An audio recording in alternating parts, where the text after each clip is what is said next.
Mhm.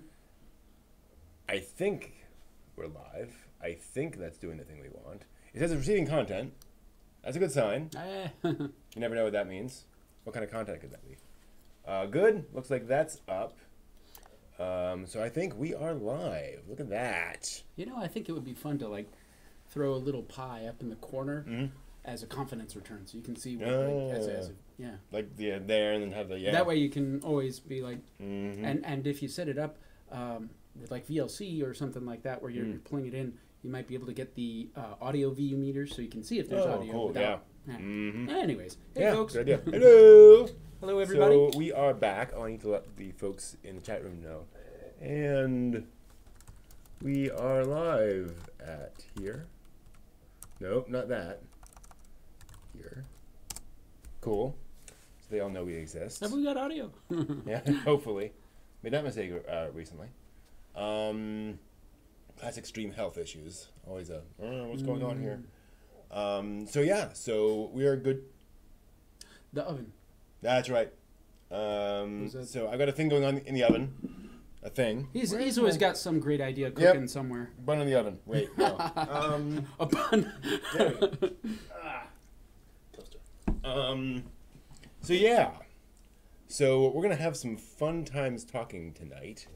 We have lots of news to cover, and we'll get to that just here in a second. But first, we should probably figure out. Let me check on this stuff. Hi, Jay. J-Biz. Cool. Yeah, I'll be fine for a minute. Game Escape. Howdy. Oh, hey, Gamescape. Good to see you. So yeah, we're back. We're doing our thing. So let's see here. Let's look at some of the news of the week. Guilty Crown showing up on Netflix. Not a big news, but Guilty Crown certainly significant. As I recall, wasn't Guilty Crown originally an OVA and then it went on TV, something along those lines? I forget, but I remember people being very impressed with Guilty Crown. So more stuff on Netflix. Awesome. Yay. There's some new Fruits Basket coming out, not just the anime. Hanato Yume, Flowers and Dreams, I think. Says that the author of Fruits Basket will be releasing 3 new short chapters of Fruits Basket, which is pretty cool. Center on Hattori Shigure and Ayame. This is continuing the 1998 to 2006 manga Fruits Basket, which is pretty nuts. Hey Matt, hey Tonto, good to see you. Howdy. So that's interesting. There's a new anime adaptation premiering premiering today, actually. Actually, effectively tomorrow, April 6th. So I wonder if it's in celebration of that.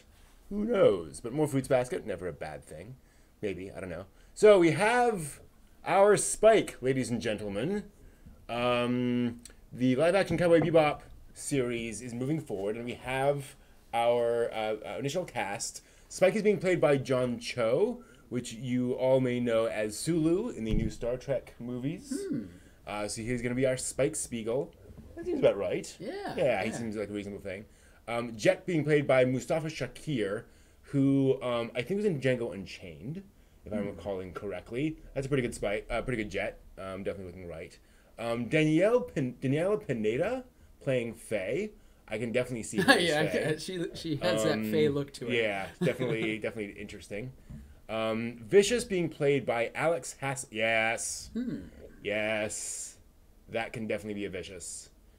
So Alex Hassel as Vicious. With Alex Garcia Lopez directing. He worked on The Witcher, Daredevil, and The Punisher, as well as Utopia. He'll direct the first 2 episodes at least. So that's pretty cool. No release date yet, but we will see what happens there. And is this a Netflix combined? Netflix live action, Netflix with Tomorrow Studios. And I believe they said somewhere that, let's see here. I mean, it's going to take a little bit of, for folks who are big fans of Cowboy Bebop, a little bit of a readjustment period to get the voices and the live actions, but I'm thrilled that they're even doing something like this, because that is just live action Cowboy Bebop. It's going to be so cool. It's going to be really interesting to watch. I wonder if they're going to consult the folks who were involved on the original U.S. releasing. That's a good question. So they've got Yasuo Miyakawa, Masayuki Ozaki, and Shin Sasaki of Sunrise working on it, as well as Tetsu Fujimura and Matthew Weinberg as exec producers. So it looks like the Japanese staff are involved. Don't know about the American. So aside from the question, Matt Weinberg, yeah, right, yeah. I mean, I don't know. He may be Japanese, but yeah, who knows? So that's interesting. Shinichiro Watanabe is serving as consultant for the project, so good sign there. All right, moving on. Gonzo still not doing well. 597 million yen loss as of December. They've been troubled for a while now. Sales of $13 million US, operating loss of 3.5 million, ordinary loss of 3.8 million, total loss of 5.3, insolvency of $30 million for the year. So not. Are they going to have a fire sale or are they going to bake sale? Founded by former members of Gainax in 1992. Auto digital animation, obviously. Blue Sub 6 being their first big one. Then Last Exile. I think other major. I think Romeo and Juliet was a Gonzo show, if I recall correctly. There were a lot of. I just remember seeing their logo at the beginning of so many different animes. Totally. Gonzo. Yeah, exactly. So very, very unfortunate. I wonder what's going to save their bacon. How did they get into that situation? Is that just I remember from reading. No, it was over-investing. Putting a lot of money into things, going deep into debt, and it's not panning out. Hopefully, it was in technology that somehow will eventually save them. But to lose stuff, I mean, hopefully they can ride out the storm. Yeah, so we'll see, but not a good sign for Gonzo. Also, slightly troubling sign. Anime UK News has reported that a bunch of Funimation licensed stuff through Anime Limited is now unavailable on their website. Oh no, which ones? Does that mean if it's out there, I better buy it up quick? Yeah, right? well, in the UK at least. Assassination Classroom, Attack on Titan Junior High, Barakamon, Claymore, Eden of the East. That was great. Fairy Tail. Wow, all the episode collections on the site from 19 to 22. Lucky Star sold out. Lucky Star, Psychopaths, Kyoka, the movie, Shimoneta, Show by Rock, You Know the Dawn, Tokyo ESP. Yoko Have you ever seen that? I've not. No. So that's kind of odd. A whole bunch of stuff that we haven't even mentioned. I mean, so maybe there's some UK licensing stuff that's happening. That could be. Don't know. That does not want to load, so we're just going to ads. You know, it's amazing. At some point, it would be fun to catch a hold of some of these licensing folks and ask them, you know, what's it like dealing with licensing on the international scene? Because we always hear about U.S. licensing, and you know, Funimation has so many things, but with Funimation having the distribution now that it has in the English-speaking countries, I mean, they must have some interesting deals if they're still keeping the titles, but different licensing for different countries. Yeah, who knows? But they were bought by Sony. Right. So Sony's huge, international, and so maybe Sony's brokering it. Yeah. So who knows? Quite strange. Not a great day for a 25-year-old male nursing home employee on March 29th, arrested on charges of intimidation and forcible obstruction of business. He sent a threatening message to Square Enix. What? Makers of Final Fantasy and such. The report, what he wrote is, staff, I'm coming to kill you tomorrow, purify your heads for a beheading. That doesn't sound like if this guy was real, I mean, that sounds nuts. Why would he send that to the staff? Well, for any number of reasons. Let's see here. He plans to seek revenge. He'd spent $1,800 to acquire an in-game item. That's a lot of money. Never got it. If I had $1,800, I don't know if I could spend it on an in-game item. Yeah. Basically, you have to buy gacha, the gachapon capsule toys, for in-game purchases. You can use in-game currencies. It's one of those things where if you buy a bunch of stuff, there's a chance of getting this thing. And he spent lots of money, never got it, which made him very angry. Which means don't do that. You know, if you want something, There's better ways to get it than threatening to behead somebody that you probably can't get close to anyway. Yeah. Square Enix also said it received about 30 messages with the word "kill" since last September. Gee. Now that could be anything. That could be someone setting up a bot. Kill. Yeah. No. So but they don't know if that's connected. But that could just be some 13-year-old just playing around. Whoever knows, but certainly not something to play around with. It's crazy. Some people just don't think about the consequences of their actions. Yeah. And, Not smart. Katsuhiro Otomo working on a new manga, creator of Akira, which you may have heard of. There'll be a one-shot manga sequel to The Mood is Already That of War, manga he worked on 38 years ago with Toshihiko Yahagi, who I'm not familiar with. 38 years ago. Wow. So this will be a sequel to that. Original manga is 13 different short stories Cool. about a fictional war. Oh, I love short stories. War between China and the Soviet Union, fictional one. That sounds neat. Certainly unlikely. Let's see here. So that's going to be kind of interesting to see where that's going. With the story going back 38 years, there's a lot of time for them to think over and we should do this and we should do that and retool it, because any kind of fictional work, the more you revise it and have time to let it percolate and steep, you can come up with a much better product, because you think of every possible variation on a theme. Like, okay, we can really spin it this way. Everybody's expecting this, and our test with having people read this, they're like, whoa, I wasn't expecting that. Okay, we'll use that one. Exactly. I'm actually reading a book about Lord of the Rings and Tolkien and how he wrote Lord of the Rings, and saying that Silmarillion was published after Tolkien's death because he didn't quite complete it yet. Posthumously. And he had been working on a lot and he had not published it. He could have finished it up, but he didn't. Oh, wow. And he was saying the reason was, in The Hobbit and Lord of the Rings, you have the hobbits as your protagonists. You have a normal, middle-class person to kind of see the world through, and you didn't have that for the Silmarillion. Silmarillion is much more of a legend, a much more of a myth kind of a thing. It's basically fantasy Genesis. That's what he said it was. And so he said, so he was noodling on this. He was writing this, he was building it, but in writing it, he realized, people are not going to connect with this material right. And he just ran out of time, sadly, to be able to rewrite it in a way that people could actually connect with. I've heard of Silmarillion for a long time, and I've never read it.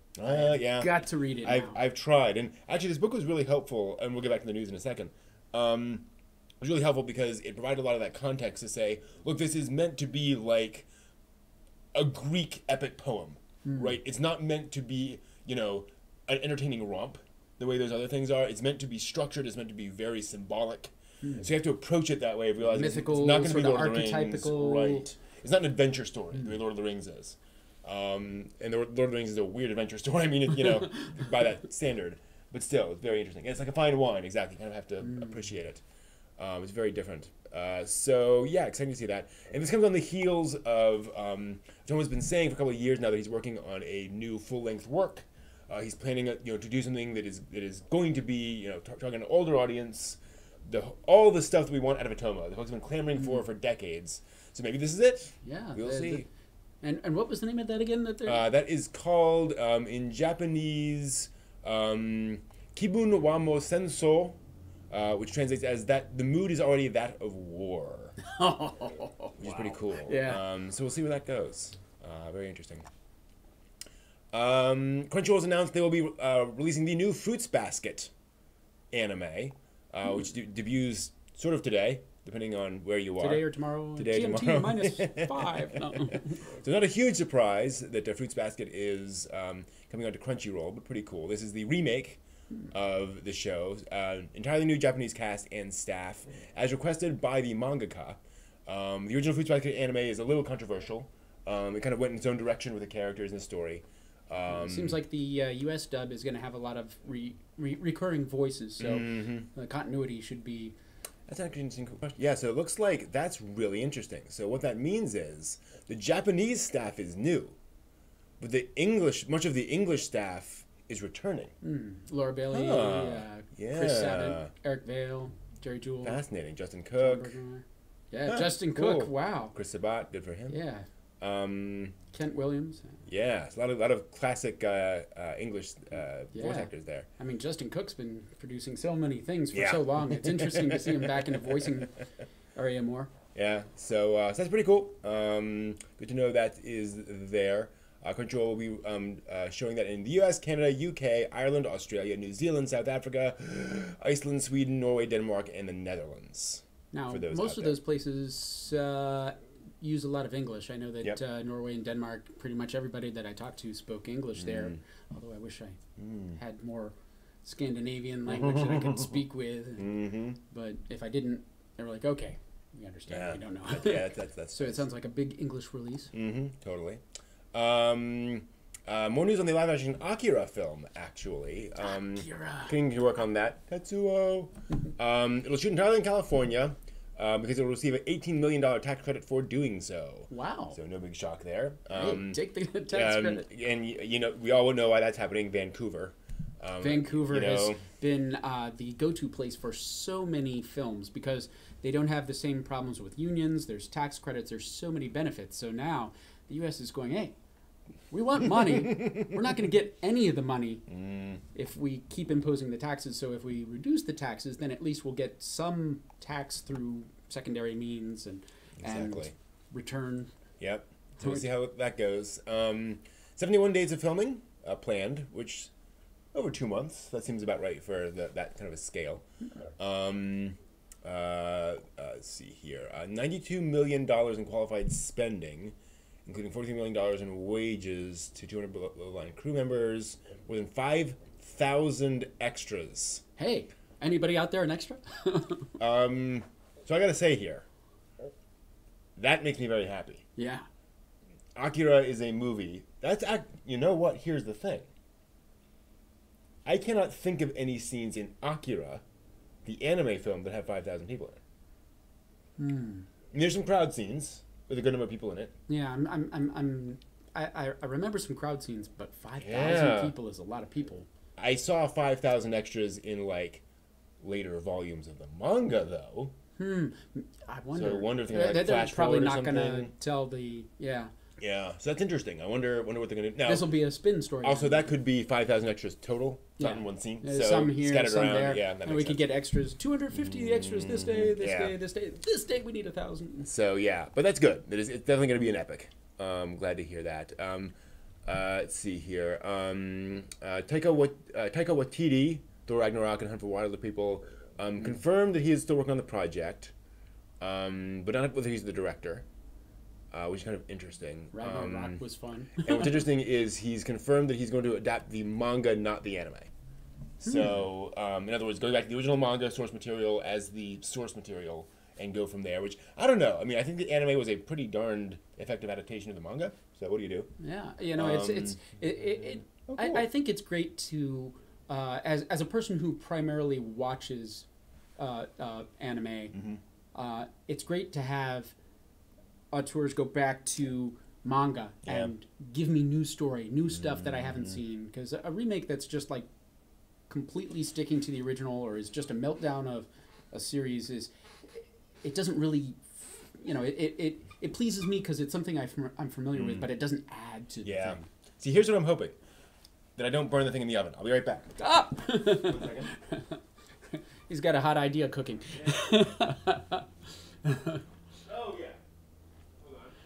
So he's got some. I pulled it out. Like there's some dark brown bits in there. Crunchy. Nothing's burned. Crunchy. So hopefully, it's crunchy and on a roll. So it's all good. Some crunchy, some gooey. Cool a little bit. So here's what I'm hoping. That what they're gonna do instead of adapting Akira as a self-contained story, it's gonna be basically this is part 1. Whether they ever do part 2 or not. And so they can kind of, I would love if this kind of ends by saying, and here's what's going to, like flashing forward to here's what's going to happen, in later storylines. Actually, well, I just realized. If they said they're adapting the Akira manga, that does not have to mean volume 1. Right. Wow, so this could just be the middle of the story. Yeah, they could just say, no, we're not even going to adapt that part. From here, we're going to jump straight into the middle. Ooh, wow. That could make everything different. So, because this is us, because this is me. Oh my goodness, you guys gotta see this. It's like volume. So you guys get a feel for, you know. So again, just for those watching. So. And this is the size of my fingers. Each of these is like an inch, this is a lot of monk. That one's like an inch and a half. Yeah. My goodness, these things are. So here's the thing. This is Akira the anime film. Now I'm sure Just they that. left something out of the anime that I saw. a little bit left. So if you could get, and I'm going to find something that's reasonably work safe, because that is an issue with this. If you can get something on the scale of some of these giant things, It was like that massive explosion stage. stuff. Oh. Well, yeah, I mean that's oh, there we go. CGI. So you know, some of this sort of scale of epic post-apocalyptic life. There you go. And masses of people. And you're gonna see. Actually, we can have, and I mean this is granted kind of, you know, what pulls folks into things like Akira is stuff like wherever it was. Yeah, this is definitely, this is where it gets non-work safe. Is, you know, stuff like this. Ah, huge coliseum of disaster. Yep, this is actually Tetsuo's arena, sort of where Tetsuo lives. So now I wonder how they're going to do that in California if they have something. I mean, they're going to have to do something with what's there. Yeah. And well, CGI. Yeah, CGI can do a lot, so I'm assuming they're going to have some fun there. This is, oh yeah, this is where it gets interesting. Okay, yeah, so here's what I want. Images like this. Is that the moon? That is the moon, and that's Tetsuo floating above it. Is that the Sea of Tranquility below? Might be. My geography of the moon is... yeah, I don't know. You guys ever learn geography of the moon in school? I wish I did. Not so much. Space age. So there's so much potential there. Which go in really interesting directions. So that's exciting. And they might go something really different. All right, so let's talk... News. Well, it's not all the news stories. So I want to figure what this is. Okay, no, it's just 80 Matches Bride coming out. That's fine. There's a new Hyperdimension Neptunia OVA coming out, which is kind of cool. This is a story about video game consoles personified. Cool. So it's about the console war, basically, as cute anime girls wearing minimal clothing because it's anime. Exactly. So that is continuing to chug along. And I mention it partly because it was just so remarkable for that to get any traction. Yeah. You know, it's really hard for a parody like that to actually, you know, move forward. I'd watch it. Yeah, totally. I don't know. There was a show called, what was it, like Game Girl or something like that on Netflix. It was you know, a couple as they grow up and their exposure to games throughout the years, and it was just fantastic to watch because it went through some of the history of gaming and mentioning consoles. At the end of each episode, they had their whole list of this year this came out, this year this came out. There's like the history of gaming, and you experience it through these kids and their life, their daily life, and how much exposure they can get to different games and its impact on their lives, and you know, just the idea of personifying a game console and having it play out that way. I mean, I don't know. It's really intriguing. Totally. Although, you know, cute anime girls, who's going to play? Would they go the prequel route before the 2020 Tokyo Olympics happened? Interesting. Yeah, it might be alternate history for the Akira storyline. It is set post 1988 or whatever. Akira came out in 88, right? I think the anime think film? around 88. And that was that in the timeline is when the nuclear bomb drops. So that's set like in the 90s or something along those lines, like 10 years after that bomb, you know, explodes. The very famous opening shot of Akira, the giant explosion. So yeah, that would actually be kind of cool if it kind of went retro and said this is actually, you know, is actually set in the post-apocalypse of, you know, 2003. That'd be kind of fun. Let's see here, Dragon Quest trailer, cool. I have not seen that. But yeah, cool. Kind of interesting. So that's kind of fun. And then do we have? I saw one more thing. Yeah, sad one. The voice actress behind Mirai in original Gundam has passed away at the age of 82. That's a good age. Yep. A long life. Let's see here. She played the older sister of the main character in Star of the Giants. I believe that's what Kyoji no Hoshi is. Which was a very seminal, Star of the Giants, seminal baseball anime. She was the lead in Monster Kid. She was in Kyutaro, Pitaliro. She was Kasha in Space Runaway Ideon. So any Asuka fans out there from Evangelion, very much the influence on that. And arguably best known outside Japan for Mirai and Mobile Suit Gundam. So very, very sad. Lifetime Achievement Award in 2015. Yeah, so, good for her. Yeah. Good for her. So that's the news for the week, which is pretty cool. Totally. I wonder if for all of these youngsters, that's the Telegraph coming through. Let's see if they show the Dragon Quest Your Story CG anime film's first trailer. Whoa, ads. Sure enough. Dragon Quest. Their first 3D CG anime film. Oh, wow. Look at that. We can't show this to you, unfortunately, because of YouTube. Dragon Quest. Video game series. Very, very well-known video game series. And this is a very interesting take. Akira Toriyama does the character designs for the video games. But this is a little more, I don't know, How to Tame Your Dragon? Because I was thinking when I heard Dragon Quest, I'm thinking back for some reason to Elf Quest, which is a totally different thing. It's fun. Totally different thing. I'm like, wait, what? No. Thank you. Yeah, totally. Thank you, Tonto. Wow, look at that. That looks gorgeous. Wow. Yeah, I'm all up for this. So if you guys get a chance to check it out, since we can't show it, the previews for this look. This is exciting. This is so How to Train Your Dragon, which I'm not complaining about. Which is kind of interesting too. It's kind of downplaying. I mean, there's an anime vibe, but it's downplaying the anime, aesthetic of it. Considering that Akira Toriyama did the character designs of the video game, which is a big deal, to kind of downplay that is remarkable. Dragon Quest, your story. We know how to pronounce all these things now. So that's exciting. We'll see how that goes. There's a Dragon Quest V. The storyline of Dragon Quest V. That's fun. I'm gonna grab another drink real quick. Cool. Yeah, we'll definitely see it at E3, William. Yeah, that's no question.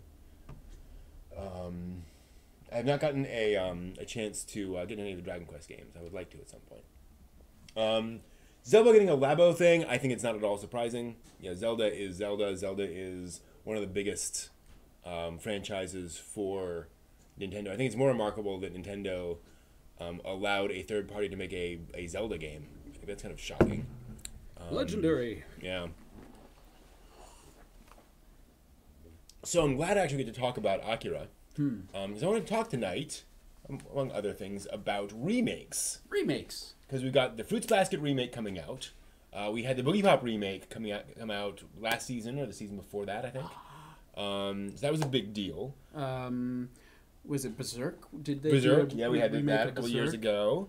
And of course, Ghost in the Shell. Would you consider it a remake if? What would you consider a remake? Good question. Versus a continuation or an expansion. To me, it has to do with whether you're covering the same story or not. So if you're hitting the same plot points as in an earlier anime release, then I think it's a remake on some level. So with something like Ghost in the Shell, where there's an entire several anime series, several movies, when the movie comes out for... and it distills all that into a new plot line just touching on portions of it. Would that be considered a remake? I don't know. I mean, there's not much of the original manga in Standalone Complex. Obviously, the character's there, but in terms of the plot line... Here's an interesting question. Will DiCaprio? Unlikely. We'll see where that goes. Adaptation. So, adaptation versus so remake? What I'm talking about here is... larger umbrella. So what I'm talking about here is, most anime are adaptations of manga, right? So I'm talking about when an anime is remaking something that's already been made into an anime, right? Just like with a manga. Like if you had a manga that was redoing another manga, Pluto is a good example of that, where Pluto is a Osamu Tezuka storyline, just retold by a different author. So what I'm interested in is when you do an anime of something that's already been an anime before, like Fruits Basket.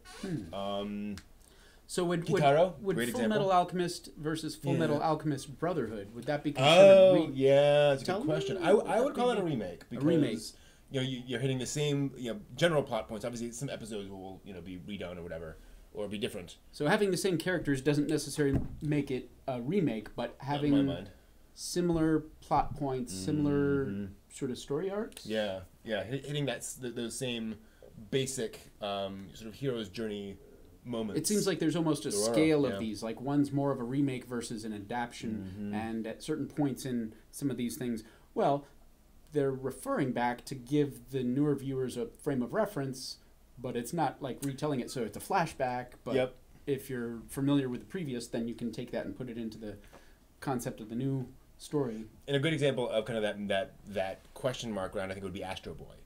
Where there have been 3 versions of Astro Boy in anime. Astro Boy, and probably each one has retold the same episodes in there somewhere, but I don't think any of them have been, same first episode, same last episode, right? They don't follow the same story arc all the way through, but the same characters, and in many ways the same basic setup and same basic things happening to the character. Astro is invented because Tobio died. Spoiler alert. Dr. Tenma rejects him. So all those basic things are there. But it's very in the middle. I'm sorry, 3 anime TV series. There've been the CGI movie as well. Yeah. This is an interesting point of a remake helping or hurting the franchise. And for the most part, it seems like it brings in new viewers who weren't familiar with the original. Yeah. But at the same time, it can alienate sometimes original viewers who have kind of developed that into a solid concept in their mind that is immutable and can never change from what it was. Well, and it's weird. I can't think of a remake. Yamato. Yamato. Great example. Yeah. Totally. There's been a live action adaptation and an anime adaptation, actually. Of the anime adaptation. I can't think of a remake that's seriously damaged a franchise. Berserk would be the one people I think bring up a lot because the CGI version was just so divisive and people really hated it. But is that the technology or the story though? I think it's the technology, and but in that case, I think Berserk was suddenly being talked about again. Berserk was popular and people were debating it. Yeah. So I don't think it was a big help to the franchise. But it also didn't seem to kill it either. So, what about your favorite? Eva, totally. Your favorite? Now suddenly it's escaping my mind. The words. The guy with the sword. Kenshin. Kenshin. What about Kenshin? Because Kenshin was one of these scenarios where there was a continuation that was almost apologized for later on. Yep. And I would say an addition, but not necessarily a remake. Right. So, I could see that as being something that's harmful to a franchise, but not necessarily a remake being harmful to a franchise. Yeah. So something like that does happen. Yeah. To some degree. It's a really interesting case too, because Kenshin, like the TV series and the OVA are all like the OVAs are technically part of the TV timeline, in that they all adapt different parts of Kenshin's life than in the TV series. But they are completely different stylistically and tonally. And so they are considered kind of alternate timelines. Also, they give Kenshin a very different ending than like the manga does, or even the TV kind of is going towards. So you kind of get this sense that it almost is a remake because they created a kind of a different Kenshin universe with the OVAs. So that's remarkable. The Evangelion's a great example. That's something.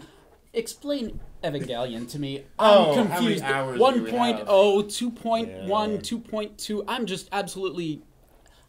I got a box set years ago. It was silver. I figured, okay, that's it. Now I have no idea what to do. I'm just completely.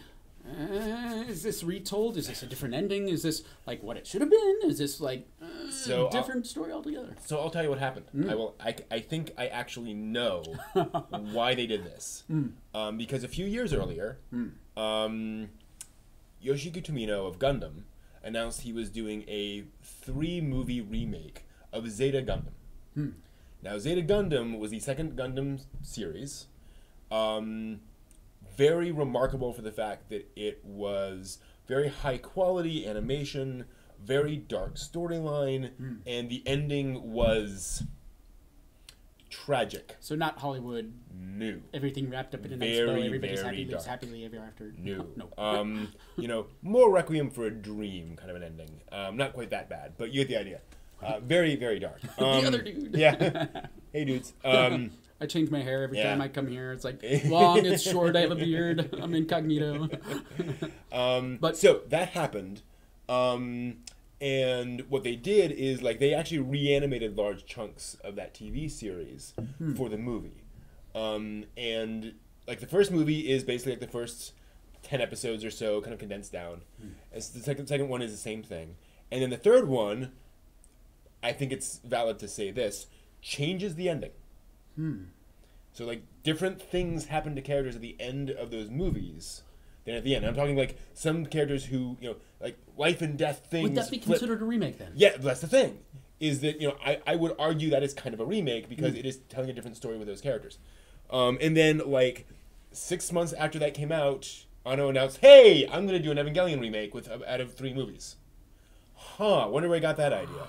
Yeah, that makes sense. It was patently a money move. Tomino has said this, you know, in public, that Sunrise basically came to him and said, "We want to make more money. How do we do that?" And he said, "Okay, here you go."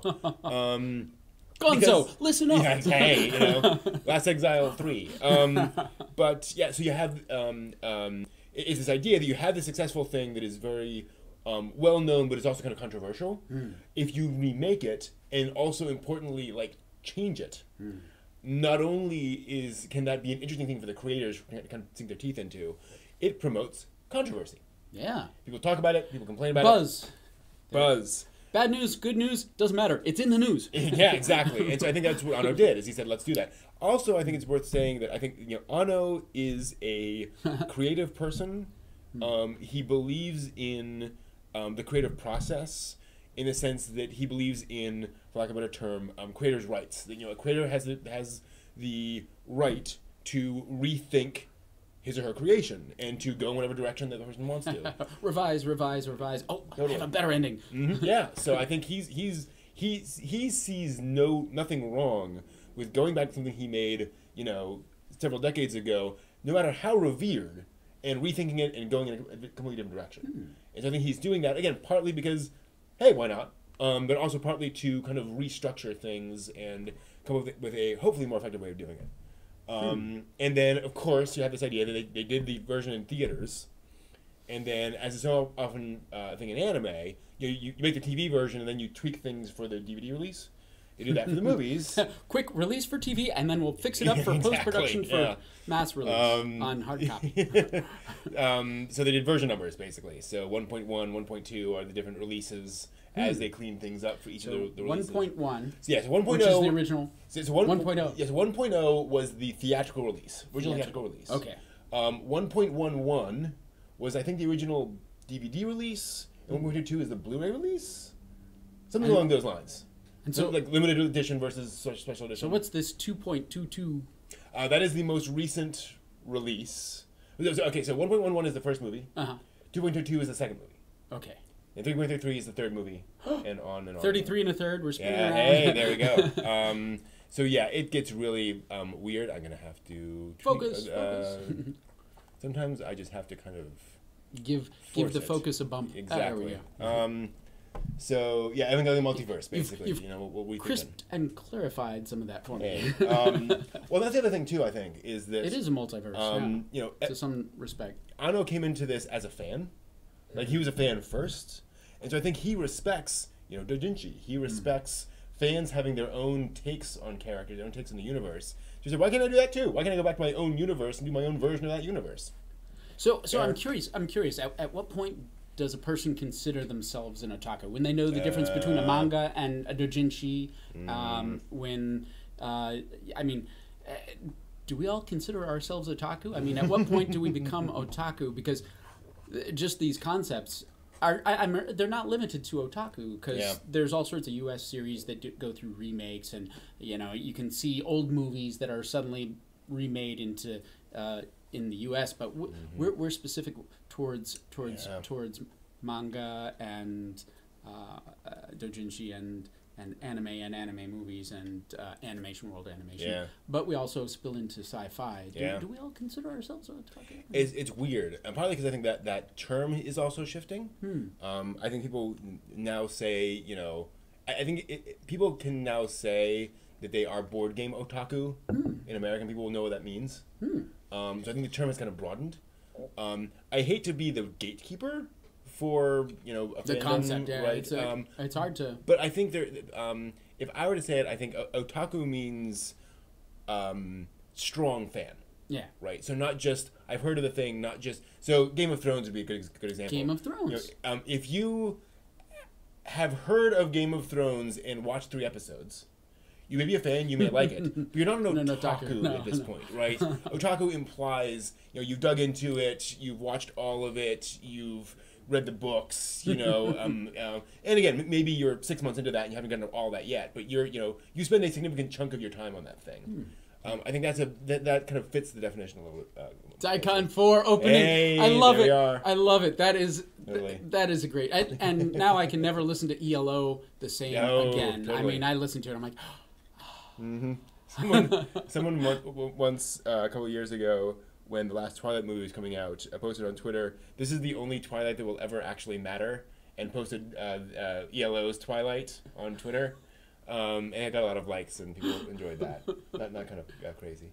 And otaku in Japan it generally means just super fan.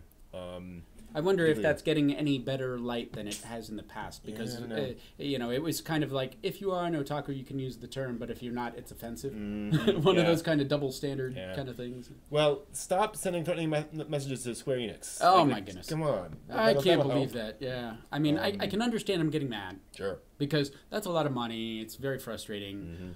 And we all have those moments where we do things we regret. Hopefully, he's learned from this and won't kind of spoil it for other fans in the future, because sometimes when these things happen, the repercussions spill out to everybody across the board, not just the offender. And hopefully Square Enix is okay enough to see this, and they can catch this thing without saying, okay, we're never gonna offer good stuff to you guys again. You never know. Sometimes things like this precipitate a different response than expected. So. So Tonto says, otaku, starting to get negative in Japan. It's a shame. It's been for a while. Yeah.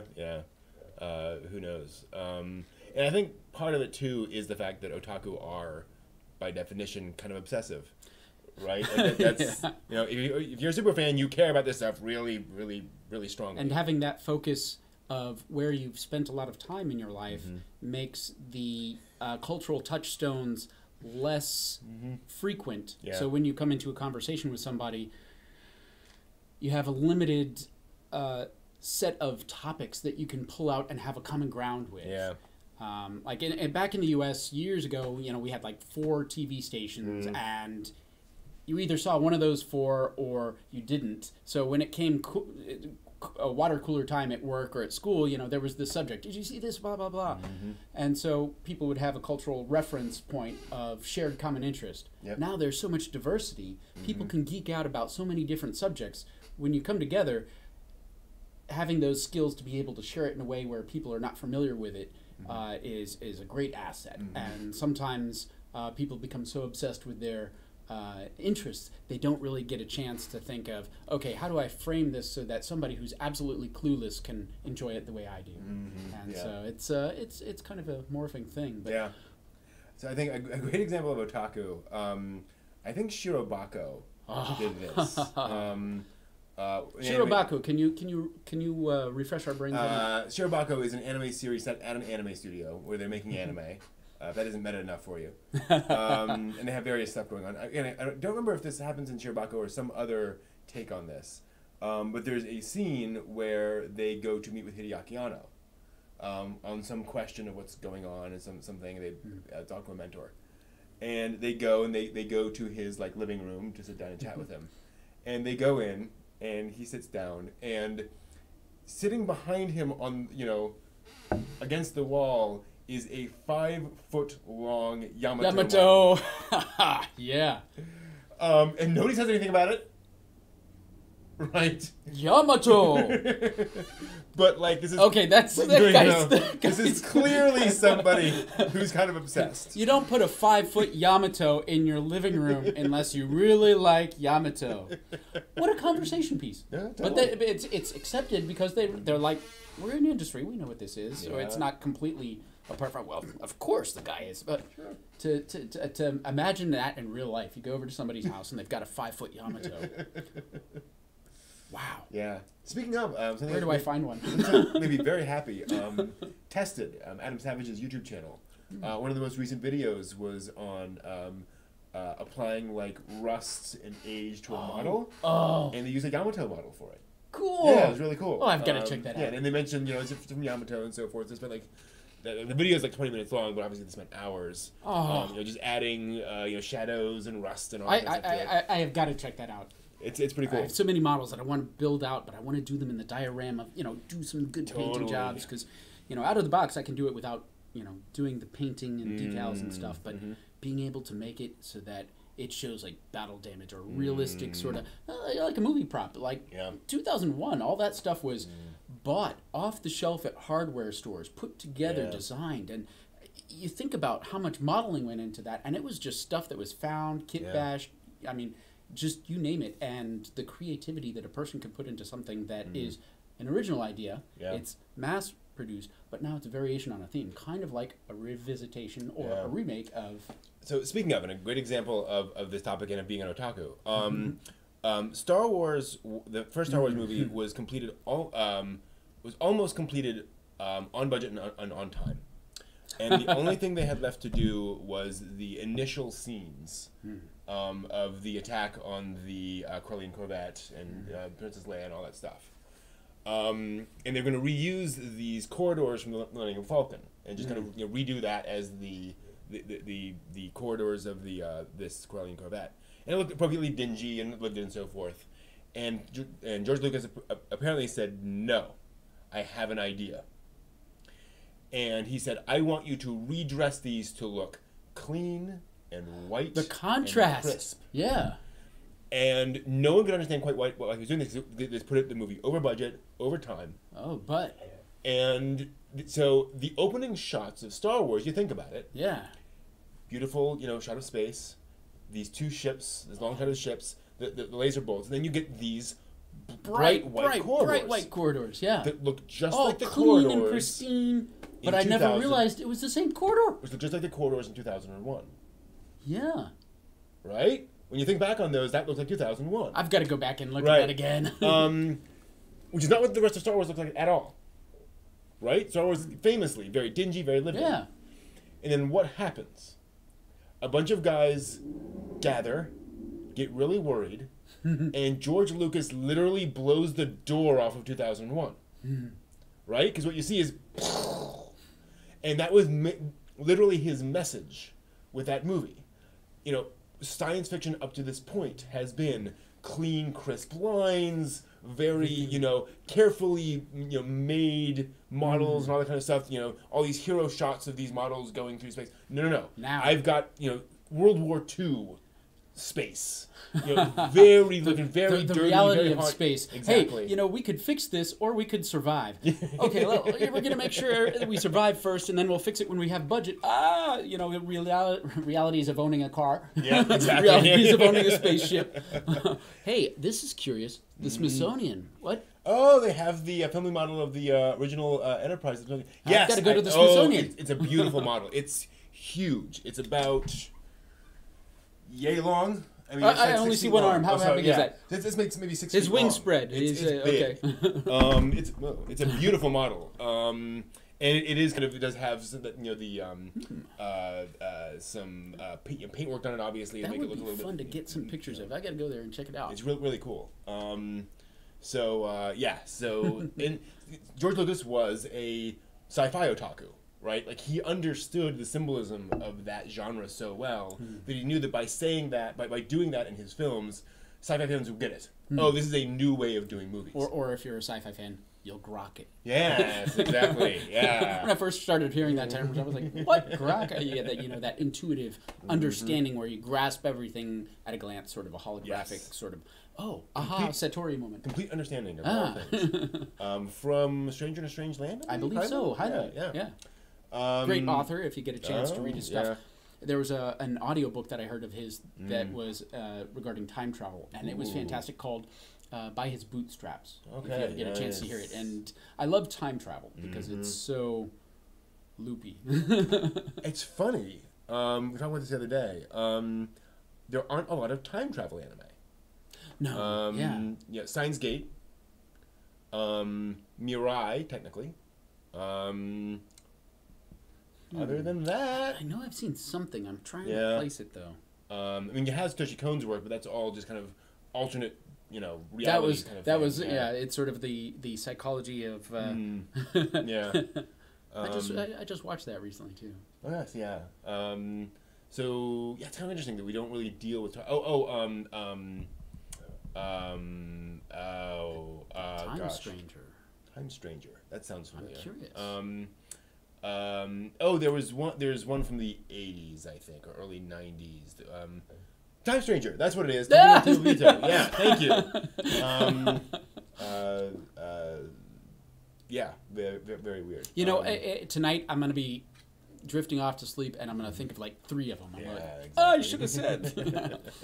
But I'm sure they're out there. But time travel is neat, and the idea of remakes in and of itself is kind of neat, because if you're dealing with a time loop, there's the whole remake. Okay, variation, small variation, and eventually you get to a complete change of timeline. Tying it all in a knot. Haruhi Suzumiya. Haruhi Suzumiya. Of course. Time travelers, espers. Okay, I only want to hear from you if you're a time traveler. Oh, that's a fun one. Oh, dude. I will say there's a fair number of character traveling back into like Japanese history, which is basically the isekai thing. Inuyasha. They go through the well in time. Totally, Suddenly I'm in this time, suddenly I'm in that time. Absolutely. So yes, and you get. I mean, there've been every season or two we get a story of a teenage girl who travels back in time to be surrounded by the girl who traveled through, and the girl who traveled through time. Totally, yeah, of course. See, now we're getting the juices flowing. Totally. It's fun talking with you guys about this. It's interesting. Definitely. But that's actually an interesting point. Is that a remake is a sort of time travel. In a way, yeah. Yeah, you're going back in time and seeing how things would have been different. As an author, you revise, and eventually you give up your baby to the world, and that's the hardest thing. It's like, I could have revised it one more time. Good memory there. Meiji Tokyo Renka, that's right. These are some great ideas of stuff that I haven't seen, so I want to see. I'm not seeing Iradoku. That's interesting. Yeah, I want to see that. Yeah. I guess Dog Days was kind of sort of, well, it's really an alternate reality. Traveling to a world where everyone's like a dog person or a cat person, which is cute. There's the one where the girl travels back to like the it's like Warring States period, but it's all gender flipped. So so it's all of Oda Nobunaga and all those are all girls, and they flip them all around. It's kind of interesting. Go ahead. I was just thinking recently. I watched on Netflix and Netflix original anime, which is kind of neat. Ultraman. Yeah. But it's not the original Ultraman, but there's references back to it. Okay. As it's been like, this was back in the 70s when they were showing live action Ultraman, guys in tights, almost like Godzilla rubber suit type of fights. Yeah. As a little kid, I used to like hide in a spot where I could watch that when I was supposed to be napping. And it was on in the DC metro area where I was living at the time. And I used to love watching Ultraman. And of course, years go by and that stuff's off TV. No one sees that anymore. So I'd been seeing Ultraman pop up a few times in Netflix. I'm like, okay, I'll give it a try. I mean, I remember it being fun, but at the time I was young, and now I know it's kind of like not everything survives a second viewing later in life. But this was completely revisited. CGI for a lot of it, but the way that they were doing motion and movement was interesting. And it was approaching the uncanny valley where the realism of the characters was almost like weird but not. And I think we're pushing the boundary of the uncanny valley. And for those who don't know, it's when you do an CGI or animation that is so close to real, people get an eerie, weird kind of feeling. It doesn't sit right with them. And if you back off and make it more cartoony, or you move it all the way to where it is live action, then it sits better with people. But there's like a notch between these two diverse states where it just doesn't sit well with the viewer. But I think as we're getting more and more CGI comfortable as a society, we're accepting some of the motion in CGI. And this was done really well. And it dealt with some interesting subjects, bringing back the original Ultraman and working him into a modern timeline. Because if you revisit something, there are problems with, well, we don't use rotary phones, we don't use typewriters. And this was something that the anachronistic nature of revisiting a story. Do you bring it into a modern period where people don't have to wait to where they're on a landline to answer the phone before they call for help? They can actually pick up the cell phone, where they don't have to like, oh, I'm going to take a picture right now on my cell phone. No, we have to get a film, we have to develop it. And so revisiting can be very beneficial in those respects, but at the same time, it changes the story regardless. And so sometimes revisiting a story, you have to make a new story to make it period placed. And the reason I say that is because recently I saw somebody who was telling the Bruce Lee story, live action Netflix, great story, 50 episodes. Wow. And I binged watched the sucker. And Bruce Lee was born in 1940. And so they tried to do some 1940s looking stuff. They put in rotary phones, they put in typewriters. But at certain stages, he comes to the U.S. And in the background, I see rental trucks. Rider rental trucks with www.rider on them. He has a conversation with a woman at a bus stop. And behind him in the background, I see Chipotle, I see like Ruby Tuesdays or Bennigan's, stuff that obviously didn't exist. And in my mind, I'm going, this is such a great story, I can forgive it. But I can see where people would go, what's going on? This is not right. And so you have a limited budget to make things happen, and it's good to have people to review these things. And so sometimes it's easy for a viewing audience to forgive problems in revisions, and sometimes it's not. And so I think it all depends on audience. Totally. It's interesting how much the Uncanny Valley has changed. You go back and watch Final Fantasy: The Spirits Within, which was the poster child of the Uncanny Valley back in the day. It's fine now. Like, it does not look weird at all. It just makes CGI. Why did it bother me before? Right. It's. I think we have just gotten used to it. It's like the reverse of anachronistic. It's like. Well, it was interesting. You mentioned Ultraman. Kind of hit on Uncanny Valley because Ultraman is an alien. Yeah. Right. Yeah. So making it look weird. I remember somebody talking about how Ultraman looks very goofy, in the original version. And they were like, well, that is a way you can see it. Is that it is not meant to be human. It's meant to be somebody who has a very odd view of fighting and so forth and so on, which is a stretch. But it's an interesting take on it. In the new take, they have the original Ultraman come in. Of course, it's CGI, and his son takes over. And his son has the genes that were, and I mean, they take the story, pick it up, and run with it. But there's some variations. Ultraman no longer remembers a lot of what happened with the original once, or the human that Ultraman was in. Once Ultraman left, the human doesn't remember much, and they have to re-jog his memory about everything. He has genes now because of Ultraman being within him, and those genes were passed down to his son. And so his son has these unusual characteristics, and his son eventually gets worked into the Ultraman machine that has developed around when Ultraman was there, this SSP, which is like Super Science Police Force or something. You know, basically a support team for Ultraman, and they've been working on like biosuits. And so some augmentation, and I mean, if you guys get a chance to watch it, I'd like to hear everybody's feedback on it, because I thought it was really neat. The idea of aliens, and just seeing that, and that was one of the revisions that. Oh yeah, they've revised it, but it's not the same. But it is. I mean, they're monsters. There's aliens that he's battling. Well, I mean, look at Doctor Who. Doctor Who, you know, they have done some great things with their franchise. It will not die. He transforms. You suddenly have something go wrong with somebody, their contract ends and they don't want to renew. They get hit by an airplane. I used to say hit by a bus. That's so absurd to be hit by an airplane.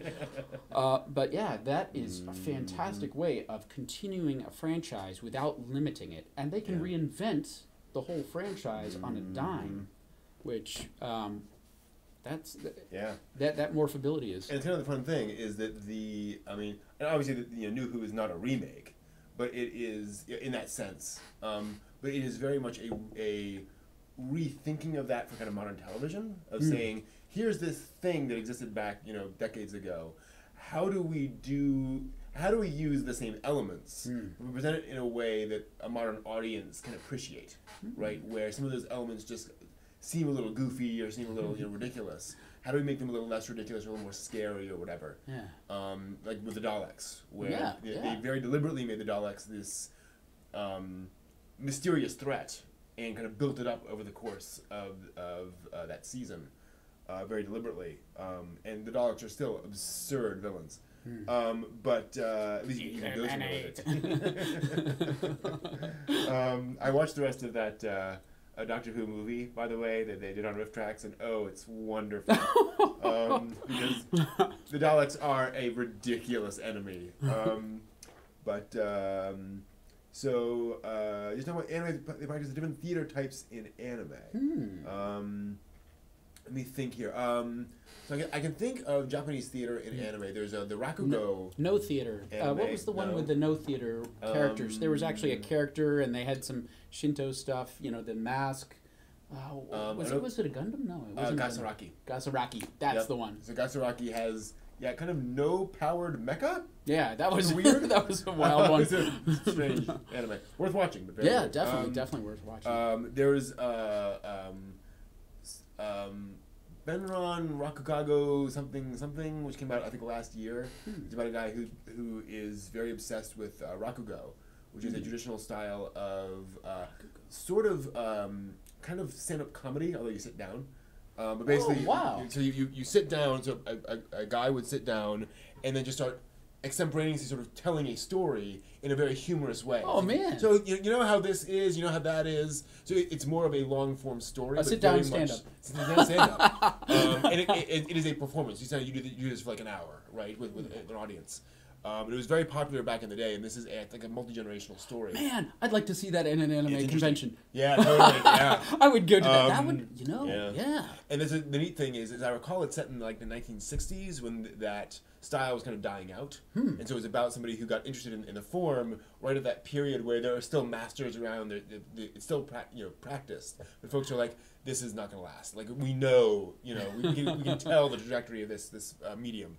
So like it still exists. That's it. Shogen Roku Rakugo Shinju. Wow. And just really, and then it covers like his son, I think, or something along those lines. It goes over the course of years. Intriguing Bakamatsu, absolutely, they're all kabuki actors. I was thinking. It's a Bunraku anime. Actually, that's awesome. I should check that out. Yeah, I can't think of any that feature multiple different styles of theater in one anime. Little bits and pieces in different animes, not necessarily an anime focused around. So, references to the folks who are musicians and, to different, going to the theater, and it's usually an incidental in the scene Well, it's more weird because than I can't focused even, around I it. can't even think of like a lot of anime about like kabuki theater or like traditional Japanese theater. I remember something around Chinese opera, but I think those were live action things. Yeah, that's half of the Hong Kong action films featured somebody from Peking opera, because half the people working in that in real life were from the Peking opera. That's right. Remember, Princess Miyu did a you're absolutely right. Miyu has a very Bunraku-esque style and No-esque style to it. There's actually an episode about puppets, and the way the characters move have a very puppet style, and her sidekick is basically just a mask and a cloak. Oh wow! So very puppet-like, in that way. Malice at Doll. Malice at Doll. Very obscure. A CGI anime from like 2001, written by the guy who wrote Lane. Oh, wow. Very, very weird. It's set in a world where all the humans have died out, and the androids are the only ones left. The main one is an android that was used for the pleasure of humans, we'll put it that way. And so it turns into this kind of interesting thing because, like, literally she has no reason to exist anymore.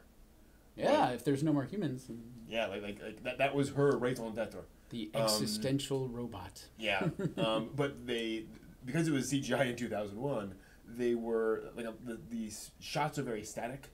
The shots are very simple because they said we wanted to actually make it more like a puppet play. We wanted to make it more like a very artificial style. Wow. So they've actually studied Bunraku and the various ways of puppet theater and used that as kind of their inspiration for how to structure it and how to tell a story. This makes me think of things like claymation and actual puppet theater. Like there were some U.S. releases of some with puppets. I can't remember. It was like a movie, something with an airplane, something force.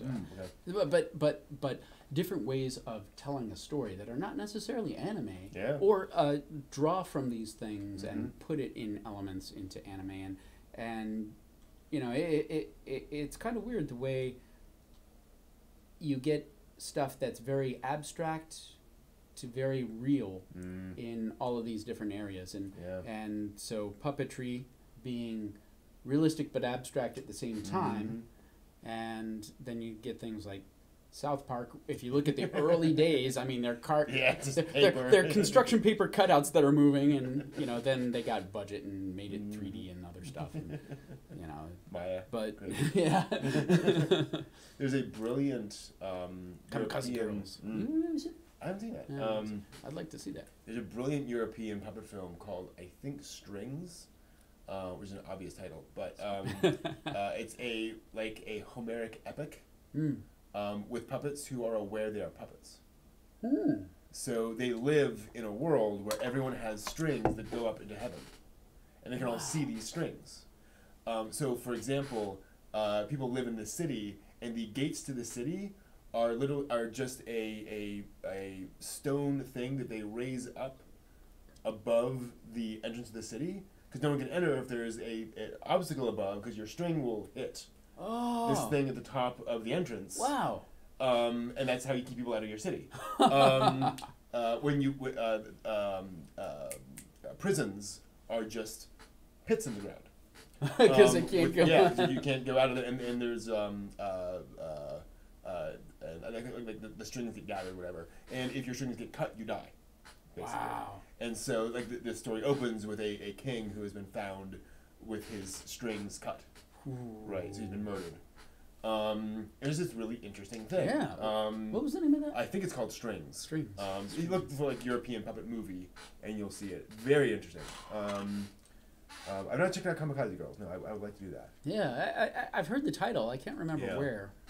There's a really good. I can't remember the name of it. I have it written down somewhere. There's a famous Japanese collection of poems, like Songs of Winter, and it was adapted into anime in the sense that they had 50 different people each make a short film.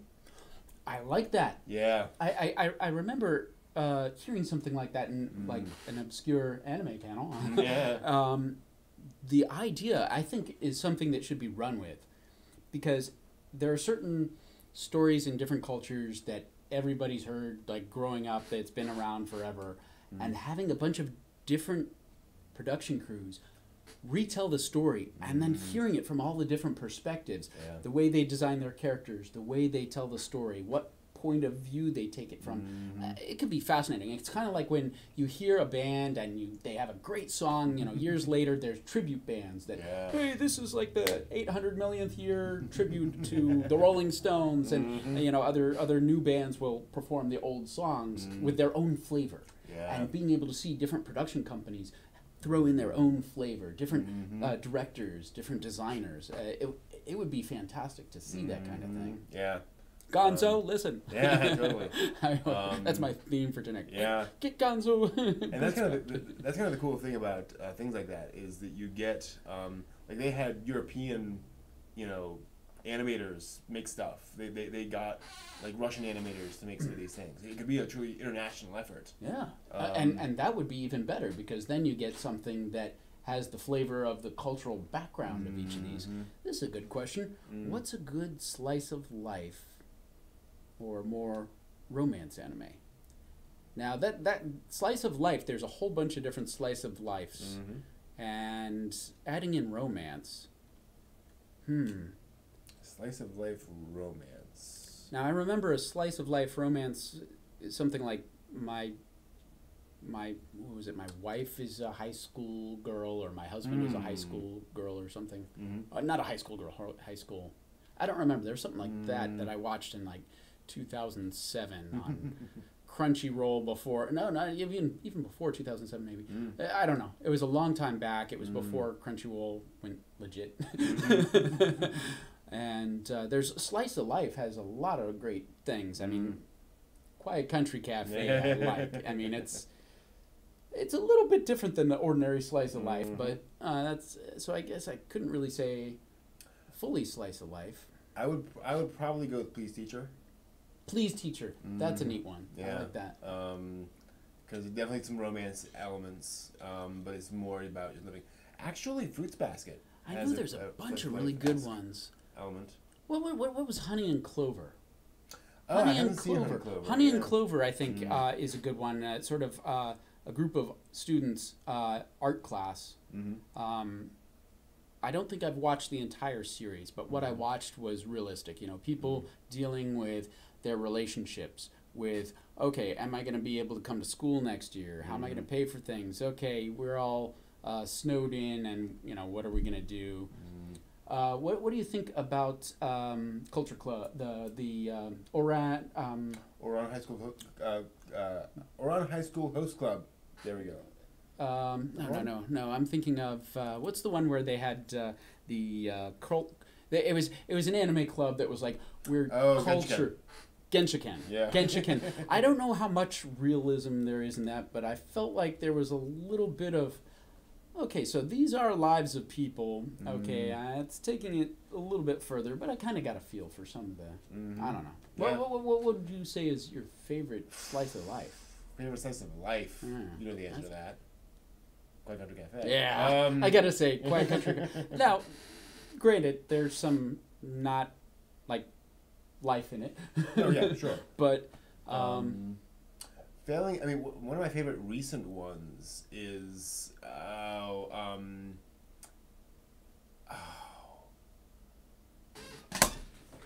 One second. I'm not gonna remember the name of it.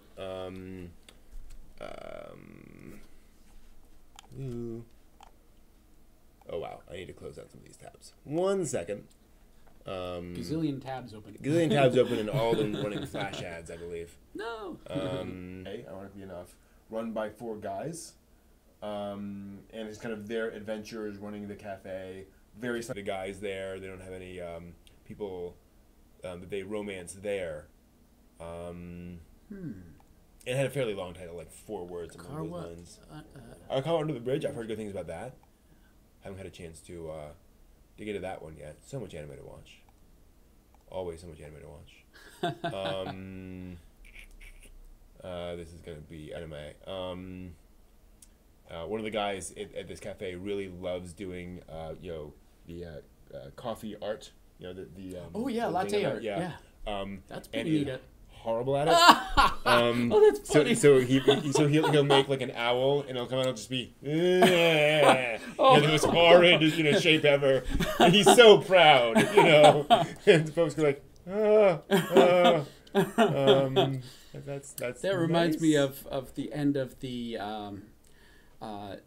some of the later episodes of the IT Crowd, where some of the characters go out to get lattes, and this guy who's fantastic at making them. And anyways, if you guys get to watch the IT Crowd, it's funny. Oh, it's great real life stuff.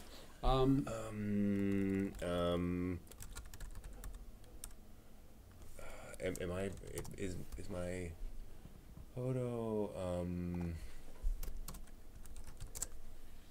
that seems there it is, I think.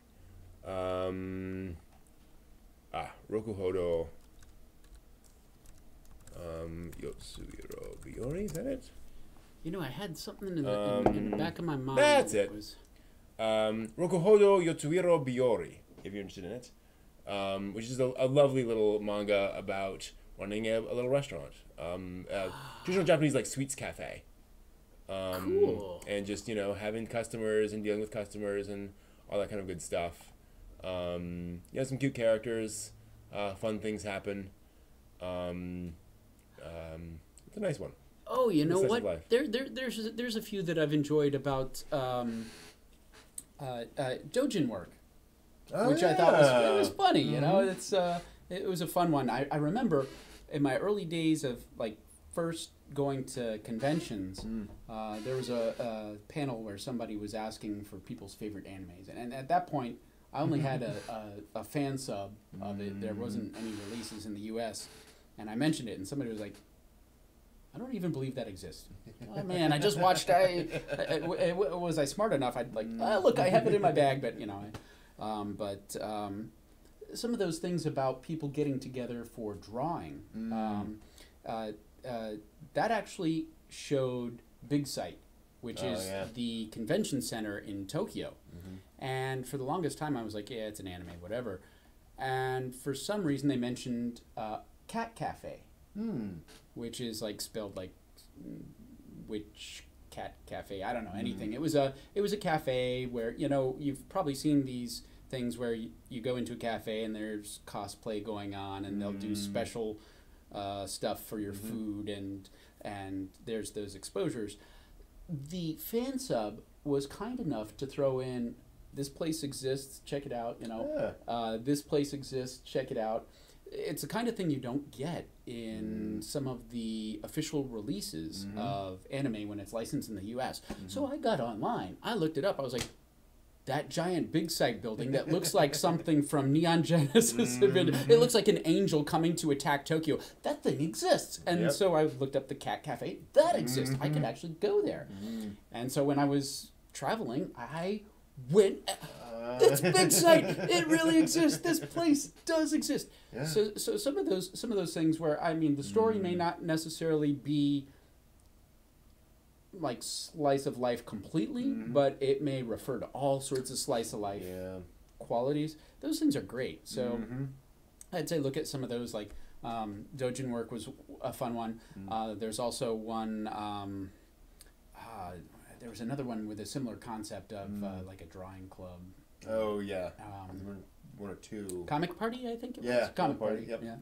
And of course, Shirobako was very interesting. Now, when you say slice of life, slice of whose life? Is it a government official, a person who's like doing? Do you want a slice of life of the guy who's got to do like janitorial work? I don't know, maybe. What slice of? But romance, slice of life romance. Quick hard left turn. Oh, Name an anime. Name an anime. That shows a janitor or somebody who. Ultraman. Oh. Yeah, and there. Because it's fresh in my mind. So the Science Foundation (SSP) is a front. That's a museum. It's a front for the actual SSP, which is supporting Ultraman. Okay. And the uniforms, you know, they have the greatest transformation sequences I've ever seen. Very sexy. I mean, it from the technology point of things coming up visually. Because it's a front, the folks who are involved in supporting Ultraman are involved there. There's a janitor who's like cleaning up, and he's talking with the main character. Now I can't remember his name, Shinjiro.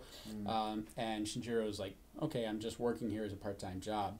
And the janitor's like, put this sign out front, we're closing up, as he's continuing the mob. And Shinjiro's okay. But as far as the main character, though. Well, no, I'm talking anime. Yeah, so this was...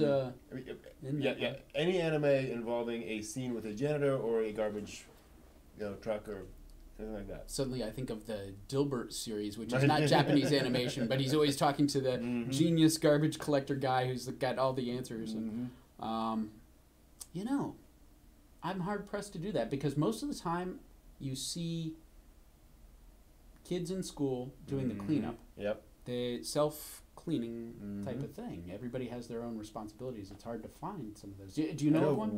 What? Which one? Ghost in the Shell. Original movie. Ghost in the Shell, original movie. Because they there's the garbage truck that they get the signal from.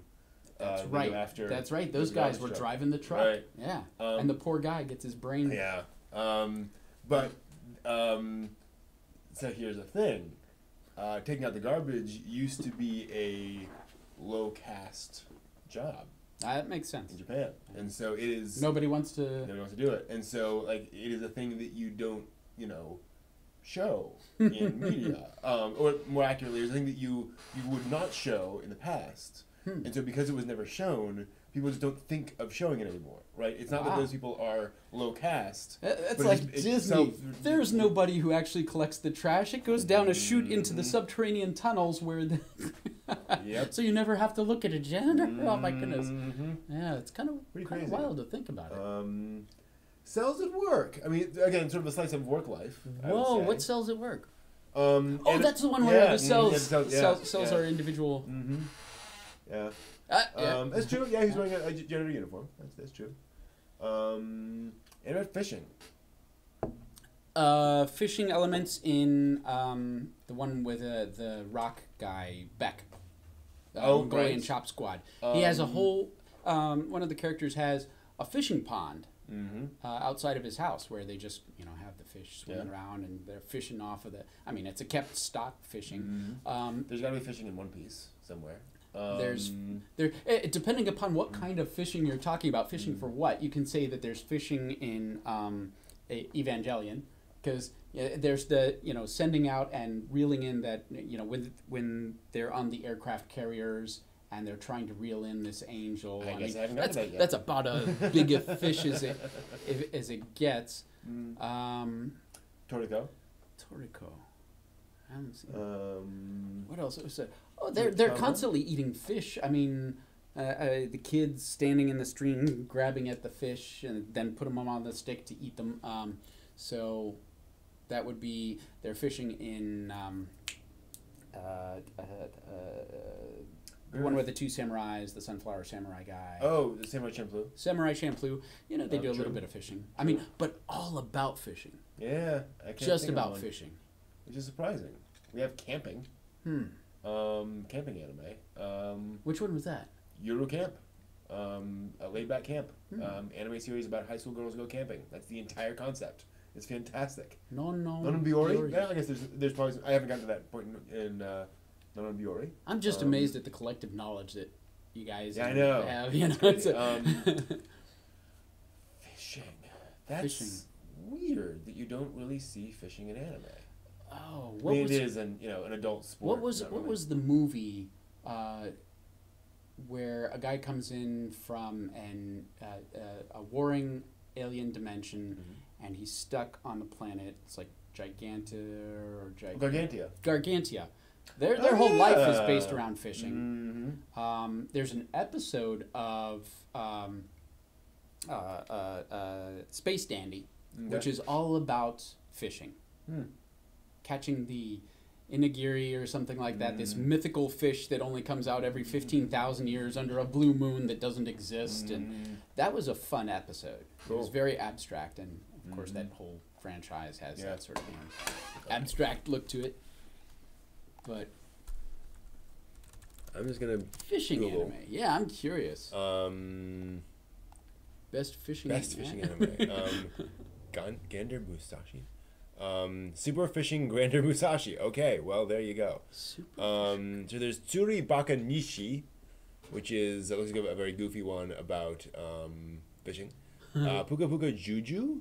Young Animated Training Project. Okay, so is this Doo Doo the Floaty. Yeah. What? That's that's not really fishing though. Not a little girl that wants to go to the beach with her father, but the father keeps getting preoccupied with work, and he's afraid of the sea. Very you just feel so bad. Kingo Chuito, never heard of it. Wasn't there an anime about a girl who was like half squid? Squid Girl. Squid Girl. Yeah, totally. I don't know if I've never seen the whole Super Fishing Grander Musashi. So there is an anime about a young boy named Musashi who moves to a small village in the countryside, and he starts fishing, bass fishing, or bass fishing rather. There we go. Wow. And apparently, like it talks about fishing techniques. Yeah. Like that's a real thing. My Girlfriend's a Mermaid, I think is what it's translated over here. Jurikichi Sanpei, boy, there's a 70s anime. 100 episodes over. Wow. Down to fishing anime shares the same real atmosphere of Musashi. Interesting. Tsuritama. Socially awkward young man who's always on the go. Interesting transfer student, wields a water gun and fishbowl. He's an alien, and they fish. I remember here. Ponyo, there's fishing in there. That's true. Kuragahime, which is that sounds like an interesting one. That was what is that? Princess Jellyfish. Yeah, Princess Jellyfish. I love watching jellyfish swim. There's something therapeutic to it. I mean, they're dangerous as can be if you get stung, especially in Australia. They have these ones where, like, if you're not medically cared for within 17 minutes, you die. It's a makeover show basically. So she it deals with appearance, breaking out of the shell. Yep, totally. Changing life to a better. Boy, that is hilarious. There are sure enough. There's it's amazing. Any hobby, it seems like there's some anime about it. Yeah, golf. I remember there's baseball, piano. I just watched the Piano in the Forest. Yeah, that was a great one. Kendo. I mean. Yeah, model building. Yeah. I own a golf anime. It's terrible. Very cheap. Obviously baseball. You want a baseball anime? Sit down. Rockets. Rockets. Yeah, totally. Rocket Girls. Yeah. That is kind of interesting. Eat a Rocket. Dancing. I think. Musicians. Anime about dance, dandy dance. That's funny. Dance, dandy dance. Get ready to go to bed. I apologize. That's my Alexa reminding me that it's getting to be that time of night. So I think that will do it. Football, absolutely, both forms. Both forms being U.S. and US. Everybody else in the world. So iShield 21 if you're looking for American football, and probably dozens. Being a librarian. Librarian? Reference librarians, yes. Multiple librarian anime, actually, now that I think about it. Or at least book related.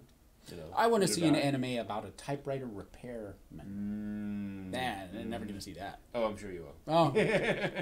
You name it. Alexa was listening. She's going to funnel it over to Gonzo. They'll be able to... There we are. We have our... Perfect. All right. I think that'll do it for us for tonight. Cooking. Oh, yeah, gosh. Cooking. The anime, spend days watching cooking. I think about how much cooking there is with the chef on One Piece. I'm like, oh my goodness, it's making me hungry. So thank you all very much for joining us. Hey, everybody. Yep. Great and to be back. Totally. And more next week. if everything goes well. Should be having a world building on Wednesday, and I'm gonna try doing Anime Club tomorrow at 2. What shows? I think we're gonna do we still the working? season 2 of Eccentric Family. I think we're gonna continue on with Eccentric Family. wow. See how that goes. Because that was a great watch. So we'll just see where that goes. Thank you very much, Jay, and see you all soon. Take care. Have a good one. Bye bye.